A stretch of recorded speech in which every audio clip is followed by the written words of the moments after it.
We're 2 weeks into Midnight Alpha now, and I've covered all of the major changes and how the gameplay feels for Enhancement, which, by the way, is great if you didn't check out the other videos.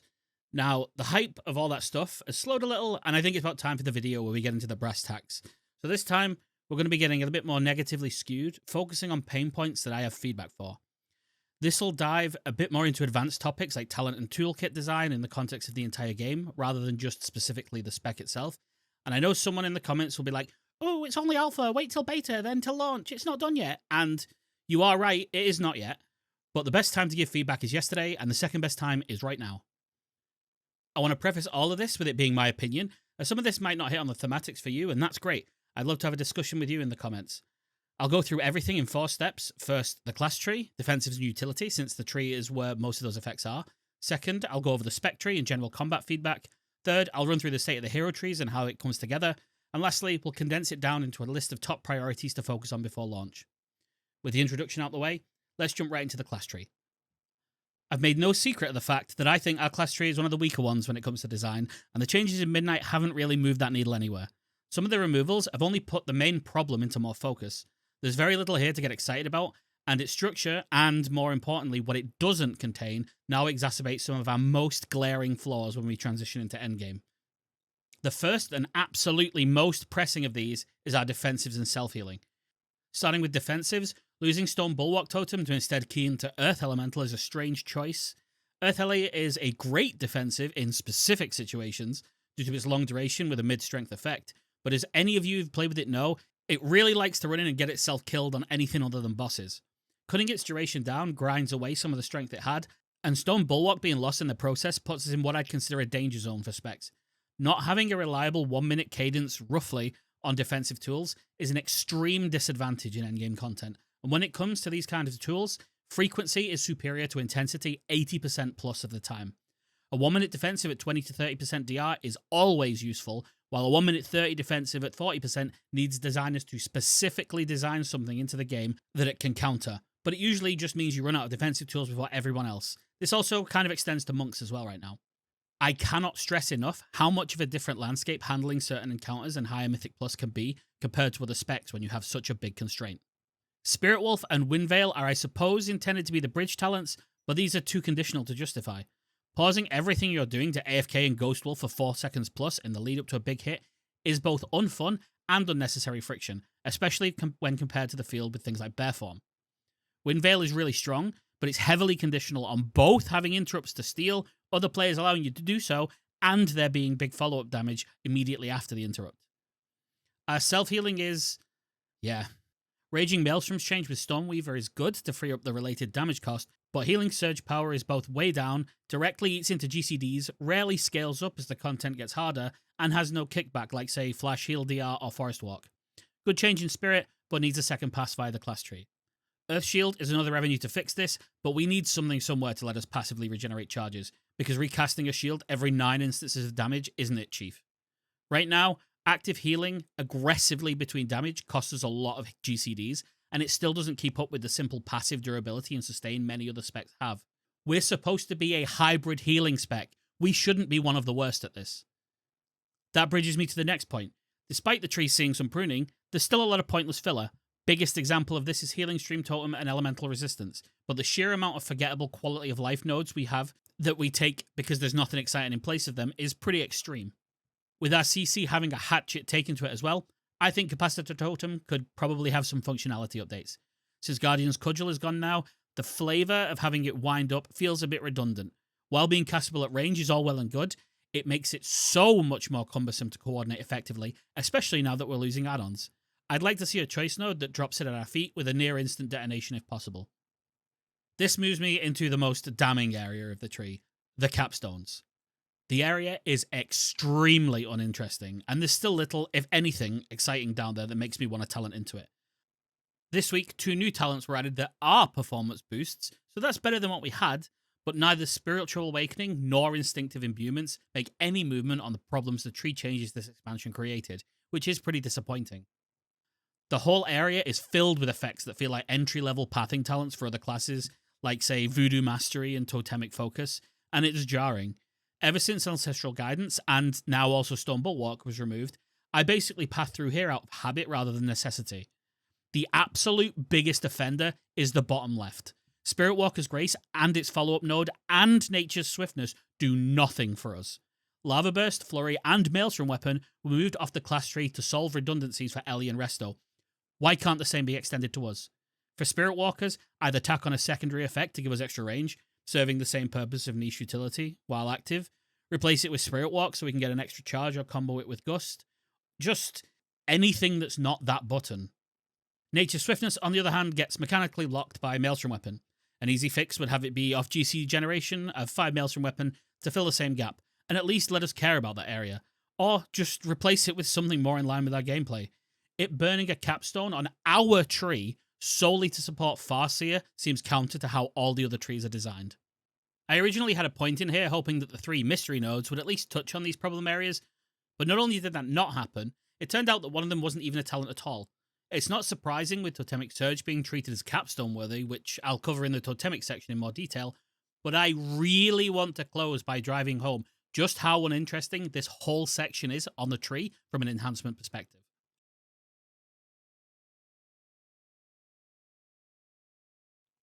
Alright, the big one that matters most, the Spec tree and how it applies to combat. Before I say anything about the tree itself, I want to super emphasize Maelstrom Weapon needs real UI support. I don't care if this is a bar, combo points, a bespoke element, but it cannot remain a buff with stacks. This is our core resource that the entire tree is built around, and this is a non-negotiable requirement, and it's not different for any other spec. If it remains like this, it undermines any and all clarity or complexity pruning done going forward. First then, a big overarching issue is that the center of the tree really just straight up misses some talents. There's so few points here that you can pick almost everything up. You even end up picking a couple of non-synergistic dregs just to get to the 20 gate, and you know they're not going to contribute much at all. Things added in this section don't need to be earth-shattering, design-warping effects, just some extra stat stuff, maybe some flat ability damage increases, just some basic things to add some friction and/or give room to pick up something with perceived value, rather than random talents just to make the cut. While saying that though, there's an outlier to mention, and that's Hot Hand. This still being 2 points while taking some pretty meaty nerfs that do improve readability and flow, I might add, is strange. It seems to exist solely as attacks on Totemic's pathing, and to limit Stormbringer's access unnecessarily, but there's so many low synergy talents on the tree that Totemic simply doesn't care about having a point tax. It would only be spending those points on stuff that it doesn't care about anyway. In turn, Stormstrike damage feels like it's lagging behind, and it's a bit obfuscated by tacked on damage sources. Stormblast is hurting bad from the mastery change, shifting it to solely proc from Stormstrike, cutting down its proc frequency by anywhere from up to 80 to 90%. It's a positive that we aren't flooded with resets anymore, but in this case, the talent needs work and the proc needs more oomph if it's to be kept as a necessary inclusion rather than by adding confusion. A possible angle would be to just convert a smaller portion of all Stormstrike hits to nature, say 10%, and have Storm Surge procs double or even triple this. All that's happening right now is a triple threat of asymmetrical scaling on our strikes that makes mastery harder to quantify, and Storm's Wrath compounds that even further. Stormbind is an outlier that I just don't understand at all. This wasn't a popular Stormbringer talent to begin with when it was in. Unreliable slows that apply unevenly from crits is disruptive, not a boon, and it's definitely not worth a talent point. If it's for PvP, put it on the PvP tree, or pull out a more universal talent to the Spec tree like Burrow or Static Field Totem. There's room for that now that Sundering doesn't incapacitate and Ellie has the unique benefit of Thunderstorm. If instead you just want some in-kit slows, fine. Just incorporate Frostbrand into, say, Frost Flame Weapon or something, and convert Wind Fury or Flame Tongue to a Frost hybrid damage source.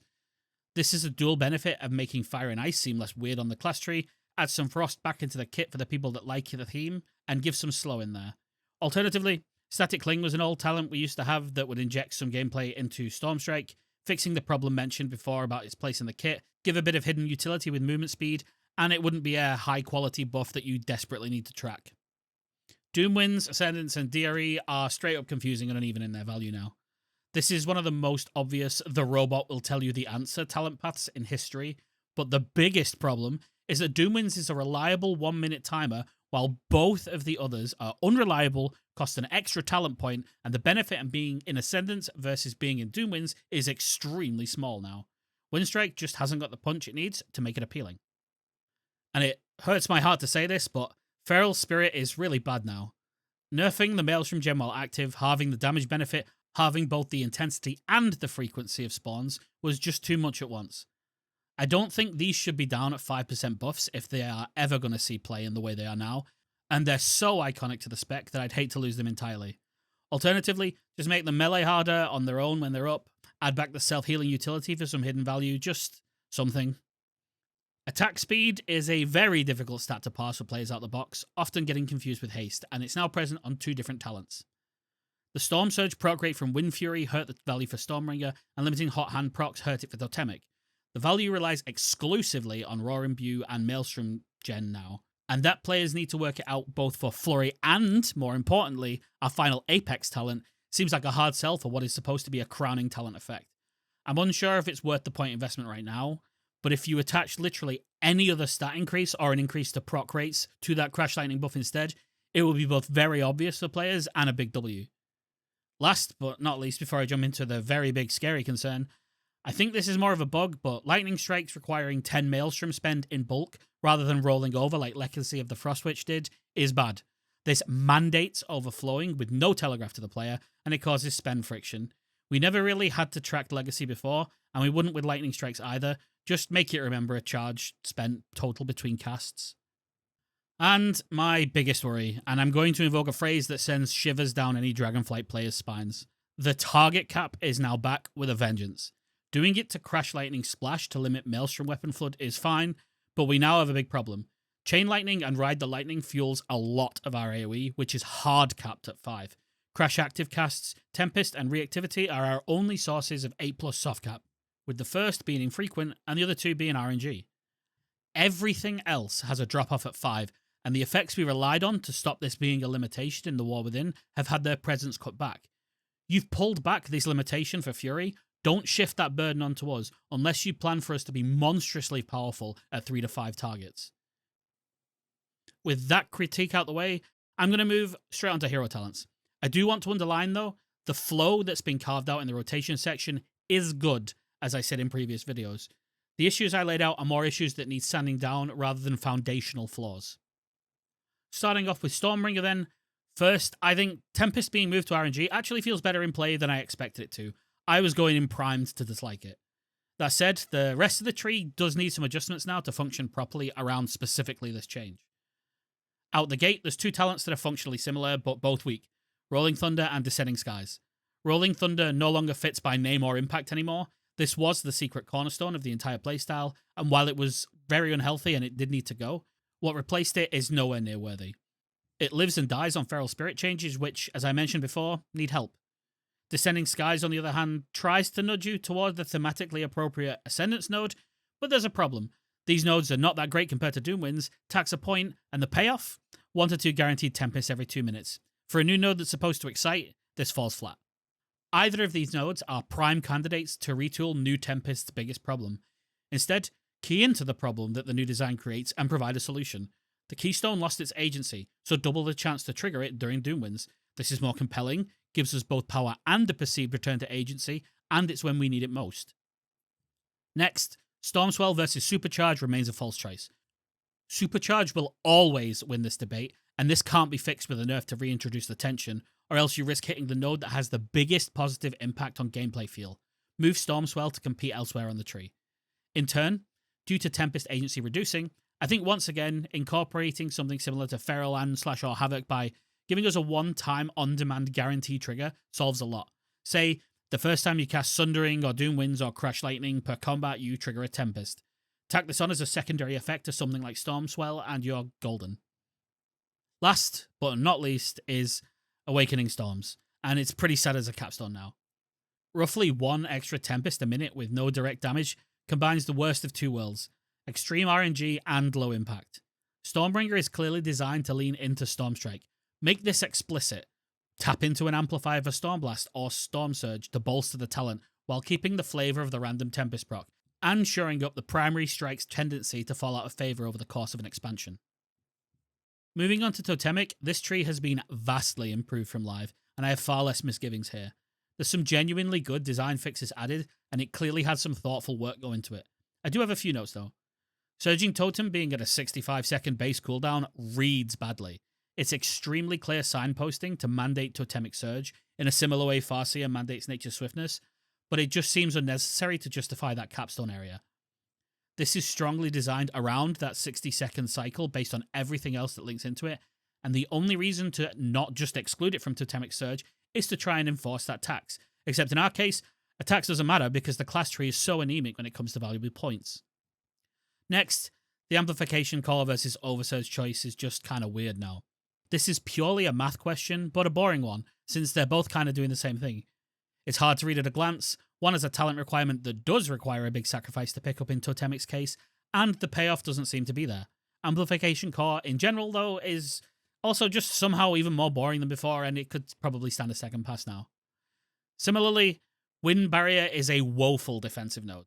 I could go through a list of all the other spec defensive nodes on hero trees that eclipse this, but that would devolve into listing almost all of them. I won't even waste your time repeating their Swift Recall / oversized totem node being even more uninteresting. Last, Totemic Coordination is a really strange talent to put up against Earth Surge. The latter is a cornerstone of how the tree operates, leaning into both theme, function, and damage profile. The other is a throwaway passive to an uncontrollable secondary proc, and frankly, it has a difficult to parse benefit. This is made even worse because Searing Volley still doesn't work on dummies, so the average player can't even gauge if it's having a meaningful effect. With hero talents done, that's all of the things I wanted to nitpick laid out. In some cases, I am being very critical, but I think it's important to get the raw vibe from their first pass out there in hopes it reaches someone while there's still time to iterate and change. I do not want this to paint my opinion of the direction as an overall negative one, quite the opposite. And if you made it this far, I appreciate you sticking around to hear my thoughts on the technical side of the rework. If I were to place the changes needed in a 5-step order of priority to triage the situation, to have it stable by the time endgame testing begins and it can be the best it can be, I'd do this. Number 1, Maelstrom Weapon Resource Tracking. If this isn't in ASAP, the spec will give off a terrible first impression to anyone who tries it. Number 2, Defensives and Class Tree Structure. This is a subtle issue that only gets revealed at endgame, but once it hits, you immediately know you're one of the have-not specs, and it blocks you from being able to engage with some content. You instead rely on being so overtuned that comps are built around you, and as Season 1 of the War Within showed, other specs really don't like that. It's also, frankly, not very healthy. Number 3, Spec Talent Additions, Hero Tree, and especially Stormbringer fixes. Fixing these has the biggest impact on how we navigate the tree, how combat feels, and the hero tree balance, and it also carves out proper niches without having bad signposting as to what you're supposed to do.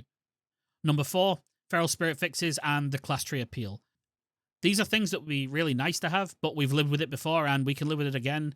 Some of this is solely it would feel nice if we had it, but the feeling would be very tangible if we got it.